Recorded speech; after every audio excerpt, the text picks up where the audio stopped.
Alright, so today we'll be continuing on with our study of vectors, and specifically we'll be going over scaling vectors and what that involves. So let's get into it. So we're going to be using scalar multiplication. So if you remember from our first lesson, scalars are numbers that only have a magnitude and don't have a direction. So when we use scalar multiplication, essentially what we're saying is we're going to be scaling, which is where the word comes from, scaling vectors up or down. So essentially making them longer or shorter depending on what we're trying to do. So we're going to multiply our normal vector A by a scalar, which gives a vector in the same direction with lambda times the magnitude of A. So just like here, so in this case, A is probably 2 because it looks like the vector is just about doubled. So in this case, the vectors will stay parallel, and in all cases, unless the lambda is, well, even then, if lambda is negative, then it'll still be parallel, but it will become unlike parallel, which is what we saw previously. And so two vectors are parallel if one vector is a scalar multiple of the other. And that includes, like I was just saying, if lambda is negative, it'll still be parallel, but unlike parallel, not like parallel, meaning pointing in the opposite direction rather than pointing in the exact same direction. So if we want to use scalars on a coordinate system, which is naturally the best way to do scalar multiplication because we're scaling by a specific size, so it's good to be able to do that in the specific size. So in this case, if we want to, given a vector v, we want to draw lambda v where lambda is equal to 3. So in this case, if we have lambda equals to 3, I'll do this one in red, and I'll do this one up here. So the base vector v goes from one diagonal to the other diagonal and across 2 squares. So if we want to scale it by 3, we're essentially just going to have 3 of those. So it's going to be 3 times the original length, and that should all be one line. And so that is going to be lambda equals to 3. Now, if we're going to half this, if we're going to do, half this length, so I'll do that first. If we're going to half this length, essentially what we're going to do is we're just going to cut it off here. So it's essentially just going to be half the original length. So this is lambda equals to half. And then finally, if we're going in the opposite direction, or in the negative direction, which is the opposite direction, and increasing its length by 2, what we're going to be doing is we're going to be taking 2 lots of this, just like what we did with lambda equals to 3. So we'll go 1, 2, except because we've got this negative here, now this new resulting vector is going to be unlike parallel to the original vector. So what we're going to get is it's going to be pointing this way, not the other way. But it's still only going to be 2 times the length of the original vector. And this one's only going to be half the length, and this one's going to be 3 times the original length. So essentially what we're doing in scalar multiplication is we're just resizing the vectors, but not changing the direction per se, unless it's a negative scalar, at which point it's going to be just pointing in the opposite direction. But it's going to stay parallel throughout. It's just whether it's like or unlike parallel. So if we look at a more geometric example, which is something that you'll probably see later on in the course when we deal with geometric reasoning. So in a triangle ABC, line PQ is drawn so that AB and AC, so that it bisects AB and AC. So essentially this line here bisects this and this line, which is what those lines represent, these and these. And we want to state which vector represents 2 times the vector AP. So the vector AP is here. So what we're going to do is we're going to be looking for the vector that is twice that. So we've got this vector, and so the vector that's twice that, it's still going to be pointing in the same direction, because essentially what we're doing is, here we've just got a lambda equals to 2. So we're just doing a scalar multiplication, so it's still going to be in the same direction, and because lambda is negative, it's not going to be pointing in the opposite direction. but importantly, it's going to be twice the original length.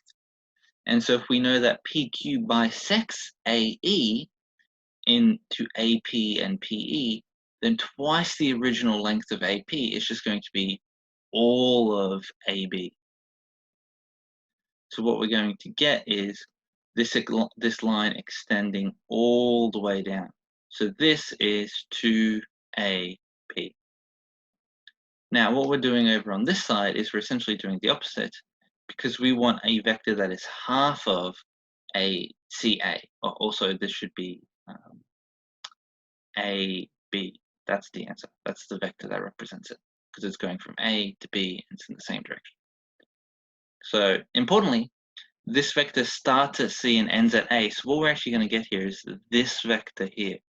So it's really important that you start at the right place and look at the right place. Otherwise, you might get the vector order wrong, which means you'll get a vector pointing in the wrong direction, which isn't the vector you want. So what we want here is a vector half of that. So again, we know that PQ bisects AC. So what we're going to want is this bottom half. And why do we want this bottom half specifically? Because we're going to want a vector that is pointing in this direction. And in order to do that, we can start here and go up to Q, and that will just give us half the value. So this is going to be half CA. So essentially what we're going to be getting is CQ is the vector that we want, because it's pointing in the same direction as CA, and it is half the magnitude because that PQ bisects that length. So this is why it's important to get the length right, because if we originally started going AC, then our new vector would be pointing in that direction, which means we would have been wrong, because we want a vector that's pointing up and to the left, not down and to the right. So the vector that we want here is CQ. And that's it. So we can use these sorts of scalar multiplications on geometric reasoning. Now, in this specific case, this doesn't seem very useful, but later on, if let's say we needed it, let's say we knew what AP was, and we wanted to find the length of this side, for example, in terms of, let's say, X, then we could actually find the length of this side in terms of a specific number if we knew that AP was half of AB, because it would be half of that vector. And so these can actually be used to solve more geometric problems in general. So moving on, we can also reduce by a specific factor. So if we want to find a scalar lambda that will reduce a vector with magnitude 4 to a unit vector. So if we want to do that, what do we have to do? Well, first of all, we have to define a unit vector. What is a unit vector? Well, a unit vector, the name's very explanatory. With a unit vector, it has a magnitude of 1.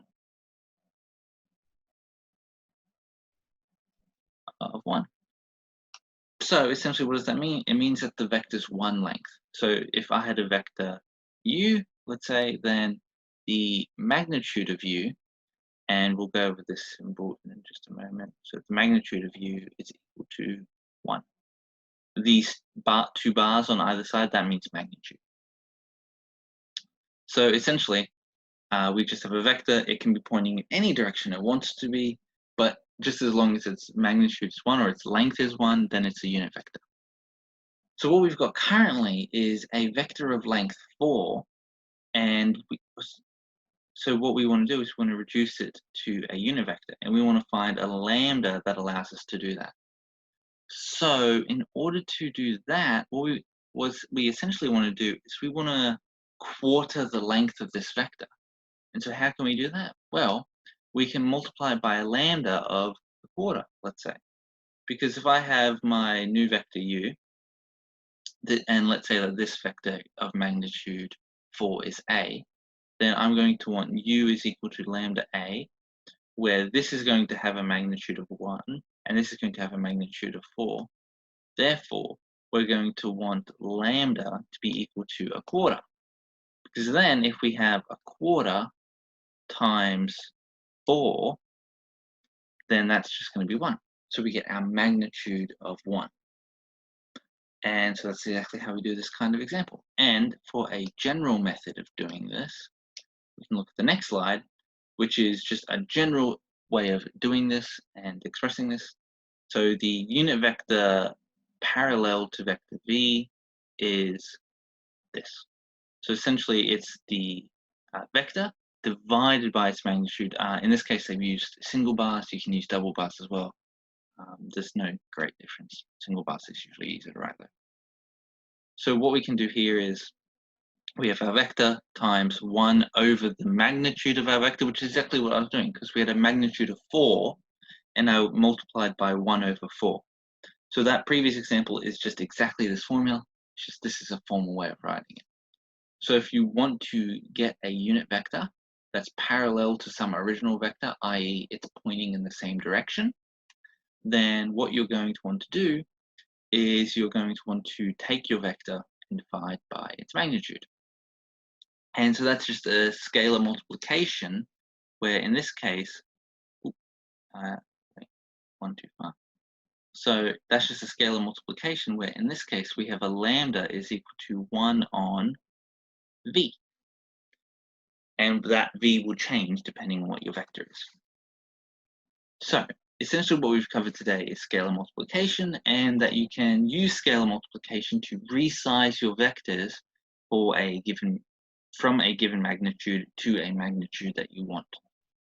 And this can be used to solve geometric problems, or this can be used to change your vectors into a better form or one that you might prefer for whatever reason. Anyway, I hope that this lesson was helpful, and I hope to see you guys next time.